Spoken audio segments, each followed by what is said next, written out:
Jeremiah 29 verse 11, ganito po ang sinasabi, "For I know the thoughts that I think toward you, said the Lord. Thoughts of peace and not of evil, to give you an expected end." It is po naman tayo sa 2 Corinthians chapter 12.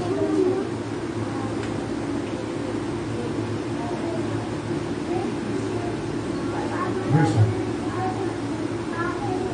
"It is not expedient for me, doubtless to glory, I will come to visions and revelations of the Lord. We knew a man in Christ about 40 years ago. Whether in body I cannot tell, or whether out of the body I cannot tell. God knoweth such, and one caught up in the third heaven. I knew such a man, whether in the body or out of the body, I cannot tell. God knoweth. How that he was caught up into paradise, and heard unspeakable words, which it is not lawful for a man to utter. Such only one will I glory, and of myself I will not glory, but in my infirmities. For though I will desire to glory, I shall not be a fool, for I will say the truth. But now I forbear, lest any man should think of me above that which he set me to be, or that he heareth of me. Unless I should be exalted above measure, to the abundance of the revelations there was given to me a thorn in the flesh, the messenger of Satan, to buffet me, lest I should be exalted above measure. For this thing I besought the Lord twice, that it might depart from me. And he said unto me, My grace is sufficient for thee, for my strength is made perfect in weakness. Most gladly therefore will I rather glory in my infirmities, that the power of Christ will rest upon me.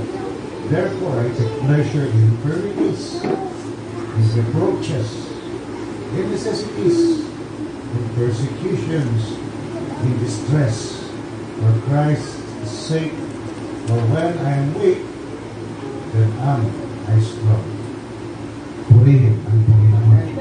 Pagpalain po ang mga salita ng Panginoon at hayaan mo Diyos na mapasa amin Panginoon ang kapangyarihan ng iyong salita sa umaga ito. Hindi lamang Panginoon letra na aming makita, kundi ang katas ng buhay na kapag-alok sa iyong mga salita. Pangalan po ng Panginoon Kristo Jesus, pangalan sa mga dalawin ng lahat ng baral, wali magsabi na, Amen at Amen. Takpangan po ng Panginoon. Hallelujah, mahal na po tayo mga buko. Praise God, sabi ng mga nakaraan, sabi ni Mrs. ay meeting. Magpakaitlitaw, so papasalat ko natin ng konti, napalit natin ng konti mga kapatid, nakitin natin yung parang linggo. Nakita po natin sa Numbers chapter 33, verse 51 and 56 mga kapatid, na sila ay papasok na sa promised land. At sinasabi ng Panginoon, you have to drive out the inhabitants of mga kapatid. Kaya huwag kayo magtira. Lahat itabuhin ninyo. Dahil kung di nyo tatabuhin yan, magiging ibo yan. Ibo. Ibo sa inyong mga mata at kilig sa inyong paligid. Kagiliran, mga kapatid, at sabi niya, at yan ay gagambala sa inyong palagian. Explain natin pag yung turns in the side, mga kapatid, yung turns in the side, mga kapatid, yung palagian, mga kapatid, na bagay na gumagambala sa iyo.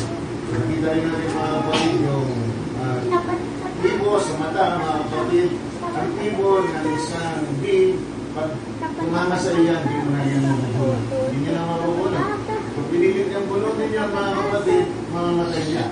Kaya one sting lang ang bee. Minsan talagang yung may sting, mamatay na niya. Kasi pag pinilit niya, yung dito ka niya lalabas na yung dito ka niya nakabutong doon sa kanyang tibo, mga kapatid. So, in other words, yung tibo, pag tumama sa'yo, yung enemy, pag hindi nila pinalayas, magiging tibo yun sa kanyang mga mata. Palagi nila nakikita. Di ba? Pag ikaway ka, nasa malulog mo, galit ka, kaya sinasabi mo, magigising ko lang, nasira ng araw mo. So, gano'n gusto ipaiwatig ng Panginoon. The enemy is within. Kaya sinasabi niya, the enemy is in your midst. Pag hindi niyo itataboy yan, kailangan itaboy niyo yan. Pag hindi niyo itataboy yan, then there will be in your midst. Unfortunately, hindi niyo tinaboy lahat. Pero sinabi niyo na, mga kapatid, at yun ang naging kito sa kanilang mata, at yun ang naging init sa kanilang tagiliran, at gumagambala sa kanilang hanggang ngayon. Nandiyan pa rin yung mga Hamas. Yung mga Palestino, hindi kailanman magmula noon hanggang ngayon hindi sila nagkaroon ng kapayapaan. Sabi ng ating Panginoon doon sa ating binasa, ang kanyang, look at this, ang kanyang pag-iisip. Pag ang tao sinabi niya, huwag pa akong pakialaman, alam ko ang aking ginagawa. Sabi ng Panginoon, alam ko ang aking ginagawa, alam ko ang iniisip ko para sa inyo, at ang aking iniisip ay para pagpalain kayo, magkaroon kayo ng kapayapaan at magandang kawakasan. God is sure what He intends to give us. Pero sabi niya mga kapatid doon sa huli, verse 56, pag hindi nyo sila'y tinaboy lahat, yung bagay na dapat kong gawin sa kanila na sila'y wawasakin ko, kayo ang aking wawasakin. Wow! God forbid, that's bad. Eh, itatakbo natin ito mga kapatid sa ating kasalukuyan. The shadow is always, mga kapatid, the projection of the true image. Kung kamay, mga kapatid, yung nakikita natin, na totoo, at doon kumukuha ng anino, ang lumang iban, kung yan ay kamay din yung ating makikita sa katuparan. So, ano ba yung mga enemy doon? The enemy, mga kapatid, hinders them to get their inheritance, to have their inheritance.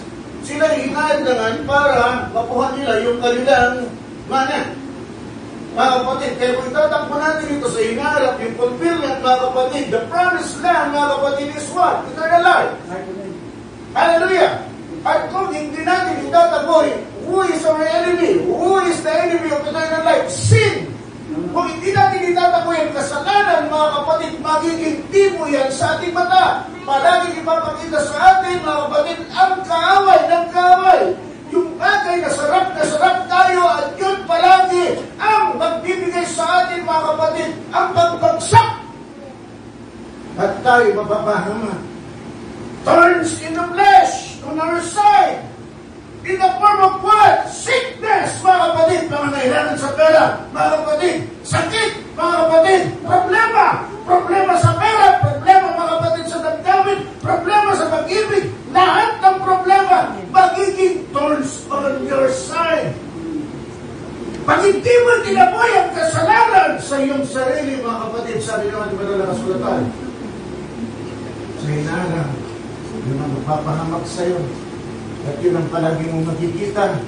At yun ang palaging mangyayari sa'yo.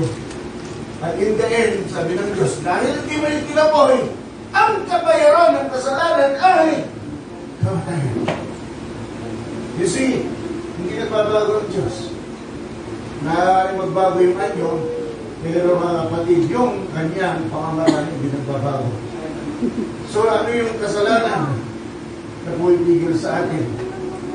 Mga kapatid, ito yung mga bagay nalaban sa salita ng Diyos. Ito yung mga bagay nalaban sa kabutihan. Ito yung mga bagay nalaban sa katotohanan. Ito yung mga bagay, mga kapatid, hallelujah, na ayaw ng Diyos na gawin natin. At pag yan ay patuloy natin na ginawa, kahit alam mo na hindi mo na dapat gawin, ginagawa mo pa rin, aani ka. Aanihin mo. Bakit hindi ako nagtatanong ko sa buhay? Pagtanong ka ng tanong, bakit yung mga kanya kaming buhay? Bakit ganon? Tapos kami palagi. Bakit ganon? Bakit may problema palagi? Because of sin! Ayaw mong itaboy sa buhay mo. Hallelujah! Kaya sa itaboy mo, ginagawa mong kaibigan. If you don't see sin as sin, then you see it as a friend. Pag hindi mo nakita, mga kapatid, ang kasalanan ay kasalanan, then nakikita mo itong kaibigan. And you're sleeping with enemy. At yung enemy na yun, he is an enemy, then he will destroy you. sabihin natin, the enemy is an enemy. Ano yung magagawa? And Satan is our enemy. Naghahanap palagi ng butas para tayo, mga kapatid, ay masira. Kung pagbibigyan natin siya, wala, mapapahamak tayo. Kaya sabi natin pala na kasulatan, don't give place to the enemy. Ano yan, pastor? Kung ano pa na, nagkita ko na. Saan na nalawag ko? Kung hindi mo kaya sabihin sa kanya, huwag ka pagkila. Keep silent. Huwag kang bumami sa salita, sa gawa o mga bagay. Bakit? Kawawa naman ako, pastor. Kapi-kapi naman ako ganyan. Nililit ako, minamalit ako. Sinisira natin puri. Sinisira natin pagkatao. Pagkatapos hindi ako makabawi. Kaya sasabihin ng saliputan, kailangan bumawi ka! Pero ano mga kapatid na sabi ng Panginoon, pagkakarinig ng yung mga kamay. Love your enemies. Sabi na natin, Panginoon. Napakahirap doon eh. Pero kailangan mo doon eh. Kaya sabi na, ang tagapag-gigantiya. Amen. How many times? Just look at me. The example of my life. Tingnan nito kung paano ko pinagiganti ng Panginoon. Ilang beses na ko pinagiganti kahit ngayon sa oras na ito. It's just kung meron tatamaan ngayon. Pero sa oras na ito, meron dito. Pinalo ng Diyos. Yung matigas ang ulo. Ito. Napahal ko siya. Hindi ako nagagalak dahil pinalo siya ng Panginoon. Ito lang sabi mismo. Ilan taga dito sa Ciudad Real ang namatay. Binigyan ng Diyos ng sakit, hindi gumagaling. Kilala yan, ni Brother Danny. Palagi ko inuusin. Kilala yan, ni Brother Joel. Palagi ako inuusin. Wala naman akong ginagawa sa kanila. Pinabayaan ko, hindi ako mimit, hindi ko sinabinati. Hindi. Umiwas ako sa lahat ng pagkakataon. Ano ginawa? Pagkatapos ng ilang panahon, ginawa sila ng Panginoon. Nawala yung tinik ko. Nawala yung tinik ko. Ginawa sila ng Panginoon. Dalawa yan, magama yan. Dito sa Ciudad Real.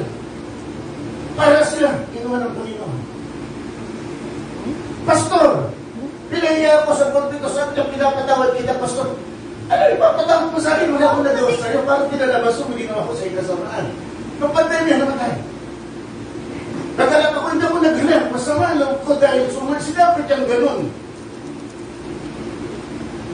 Mga kapatid, dito, nilayasan tayo, hilati yung gawain. Amen! Ang sama na loob ko. Kaya ano magagawa ko mga kapatid? Hallelujah, magagula ko. Binigay ko sa Panginoon, it took 10 years! 10 years! 10 taon bago mga kapatid. Binaral na naman ko isang araw mga kapatid doon. Sa elementary, sabi niya, Pastor, panalo ka. Nagtaka ko ba't yung sinabi niya? Then later on, after 2 years pa, sa ako nalaman, may nangyari sa kanyang buhay. Hallelujah! May nangyari sa kanyang buhay at bayaw pa niya. Mga kapatid, ang naisarin na sumira sa gawain natin. Nag-question pa si Brother Joel, ba't siya ang trustee natin noon? Silang dalawa pa, mga kapatid, ang pinaggulo ng Diyos. Ikaw magpong bumawi. Ano pang ibabawin ng Diyos para sa akin? Let God do His work. If you think you've been hurt by somebody, let God do the vengeance for you. Do the vengeance for you. Hayaan mo siya. Mga kapatid, tumahimik ka.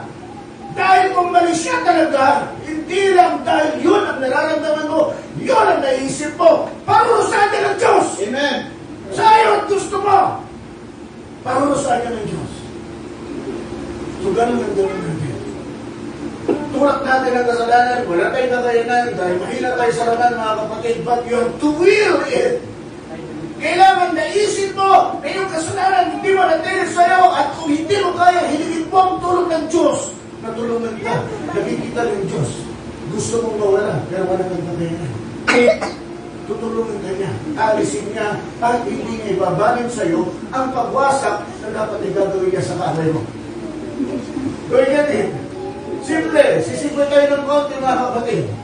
Sabi ni Pablo, mga kapatid, nagbigay ng mensahero. Ang Diyos, look at here. Ang Diyos, binigyan siya ng tinig. Sabi niya, 3 beses ko pinanalangin, pero ayaw tanggalin ng Diyos. Oh, hallelujah.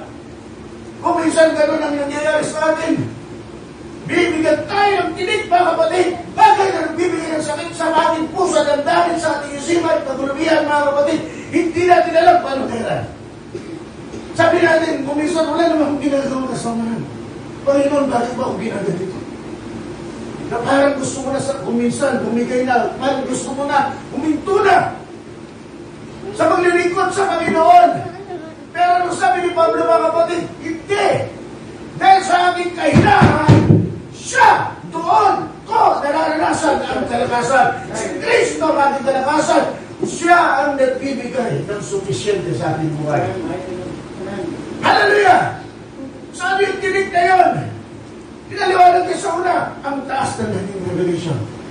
Baka mag-improve siya. See, it's God's way to bring down his ego. Come on! Wala na siyang kasalanan. Kung minsan nangyayari sa atin yan, wala tayong kasalanan, wala tayong ginagawa. But hurt comes. Sickness comes.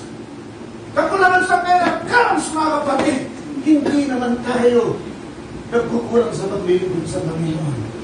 But it's God's way to bring us down, to mold us to the person He wants us to be.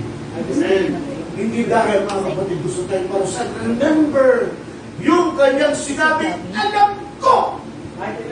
Walang makakapagbago niyan. Alam ko kung anong gusto ko para sa inyo. Ang ating iniisip para sa inyo ay isip to prosper you. At magkaroon kayo ng kapayapaan at magandang kalakasan. No one can change that. So anong gagawin natin? We have to press on. Press on. Kahit mga kapatid, against all odds na yung nangyayari sa buhay natin, just press on. Press on. Press on si Barnabas, mga kapatid. Halos ilang buwan na lang. Alam natin may sakit sa sadyan. Amen. Alam natin, ilang buwan na lang bago siya pinagaling, bago siya namatay. Kung yung ating infirmities, mga kapatid, ay tataglay natin hanggang sa tayo mamatay. Tumigit na tayo, mga kapatid. Then let it be. We have to press on. Kailan tayo magpatuloy hanggang sa matapos na tayo. Hallelujah. God be the glory.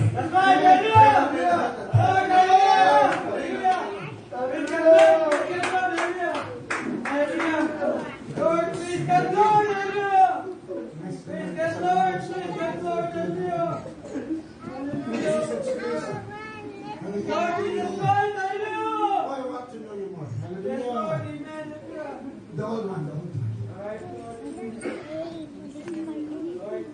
Glory to God.